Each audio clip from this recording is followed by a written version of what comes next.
মুখ্যমন্ত্ৰী ডক্টৰ হিমন্ত বিশ্ব শৰ্মা ডাঙৰীয়াই ইতিপূৰ্বে যোৱা 5টা বছৰত সকলো শ্ৰেণীৰ কাৰণে দুখীয়া নিচলা শিক্ষিত অশিক্ষিত আৰ্তজনৰ কাৰণে বহু অভিলাষী আঁচনি ইতিমধ্যে গ্ৰহণ কৰিছে আৰু আমাৰ জনসাধাৰণে পাইছে। আজি গ্ৰাম্য অঞ্চল চাহ বাগিচা অঞ্চল চহৰনগৰ অঞ্চলৰ সকলো দিশতে উন্নয়ন তেখেতে কৰিছে আৰু সেয়ে আমাৰ মাননীয় মুখ্যমন্ত্ৰী ডাঙৰীয়াই সমগ্ৰ অসমতে ইতিপূৰ্বে জন আশীৰ্বাদ যাত্ৰা যোৱা 9 তাৰিখৰ পৰা আমাৰ 28 ফেব্ৰুৱাৰীৰ পৰা আৰম্ভ কৰিছিলে। অহা 9 তাৰিখে তেখেতে প্ৰথম শেষ কৰিব প্ৰথম চোৱা আৰু অহা কালিলৈ অৰ্থাৎ 8 মাৰ্চ তাৰিখে আমাৰ মাৰ্ঘেৰিটাৰ পৰা আৰম্ভ হ'ব পুৱা 10 বজাৰ পৰা আৰু আমাৰ পাৱৈ ৰেল গেটৰ পৰা দুপৰীয়া 12:30 বজাত আমাৰ ৰেল গেটৰ পৰা আৰম্ভ কৰিব বিশাল এটা ৰোড শ্ব' আৰু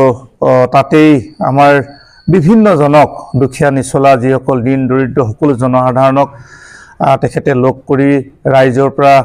আশীৰ্বাদ বিচাৰিব আৰু ইতিমধ্যে প্ৰতিটো অঞ্চলতে লক্ষ লক্ষ মানুহ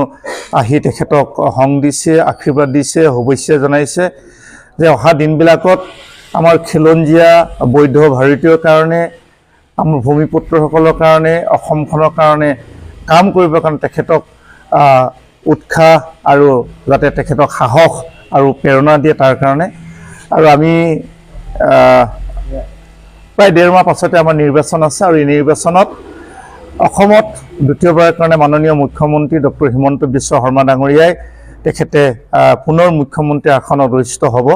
সেয়ে তেখেতে যোৱা সময়ছোৱাত যেনেধৰণে কাম কৰিছিলে ঠিক তেনেধৰণে ৰাইজৰ ওচৰত তেওঁৰ এটা সেৱা ল'ব গৈছে আৰু আশীৰ্বাদ বিচাৰিছে আৰু আমি সকলোৱে জানো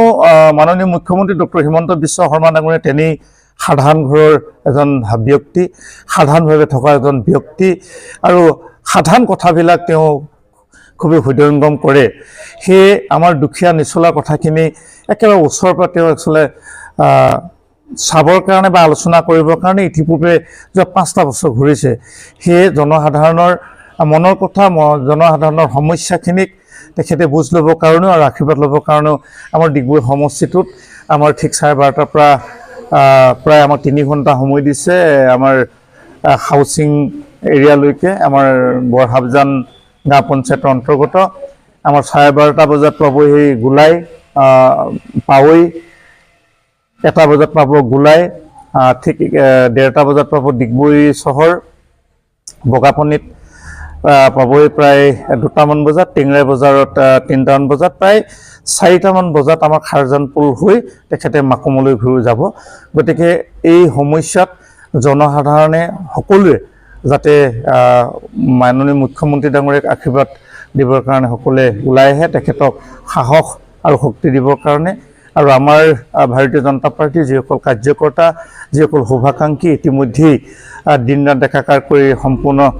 প্ৰস্তুতি কৰি উঠিছে। গতিকে আমি আশাবাদী যে আমাৰ এই অঞ্চলতো অন্ততঃ 30-40 হাজাৰ লোক সমবেত হ'ব আৰু সকলোকে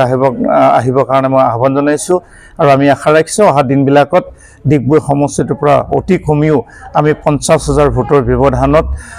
জয়ী কৰাই ভাৰতীয় জনতা পাৰ্টী আমি যি প্ৰাৰ্থী হ'ব জয়ী কৰাই মাননীয় মুখ্যমন্ত্ৰী ডক্টৰ হিমন্ত বিশ্ব শৰ্মা ডাঙৰীয়াৰ হাতখন আমি শক্তিশালী কৰিম আৰু নিশ্চিতভাৱে অসমত 100খনকৈ অধিক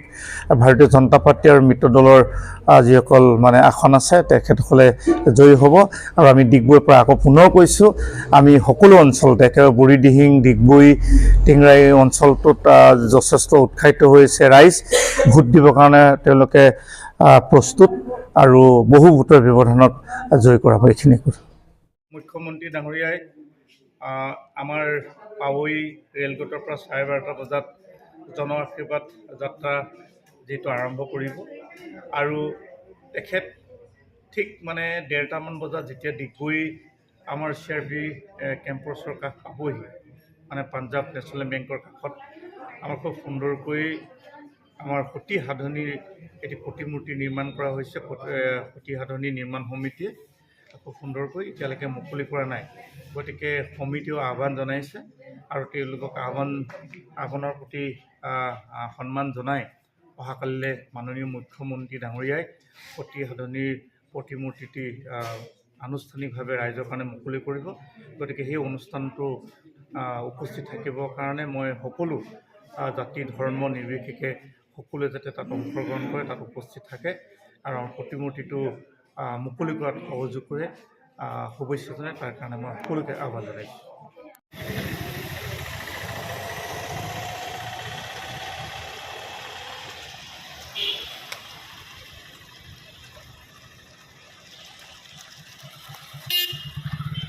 লৈ লওক ইয়াত এই পইচাটা দিওঁ